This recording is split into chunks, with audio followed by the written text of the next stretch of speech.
পশুরহাটের খবর জানাতে এই মুহূর্তে গাইবান্ধায় দাঁড়িয়াপুর হাটে আছেন রিপোর্টার বিপ্লব ইসলাম। সরাসরি যাচ্ছি তার কাছে।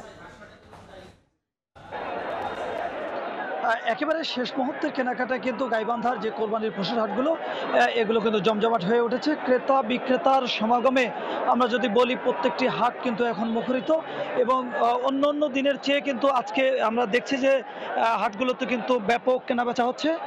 যদি বলতে চাই যে এই দেশীয় যে গরু সেই গরুগুলো কিন্তু এবার সবচেয়ে হাটে বেশি উঠেছে এবং কেনাবেচাও হচ্ছে সবচেয়ে বেশি দেশীয় গরু।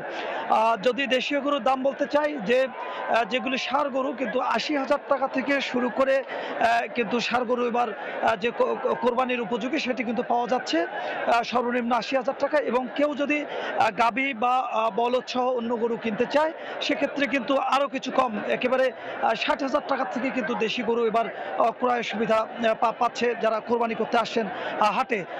আর যেটি খামারিরা বলছেন এবং যারা গরু পালনকারী তারা যেটা বলছেন যে এবারের বাজার কিন্তু অন্য অন্য বছরের তুলনায় গাইবান্ধায় অনেক কম।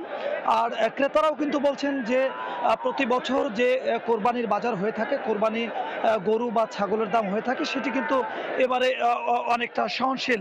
আমরা খামারে যেটি দেখছি যে খামারে কিন্তু পার কেজি যেটি লাইভ ওয়েট গরু সেটি কিন্তু ৫৫০ টাকা বিক্রি হচ্ছে। আমি আছি গাইবান্ধা জেলার একেবারে তো ঐতিহ্যবাহী সবচেয়ে বড় হাট, যেটি আজকে শেষবার সদরের দাঁড়িয়াপুর হাট।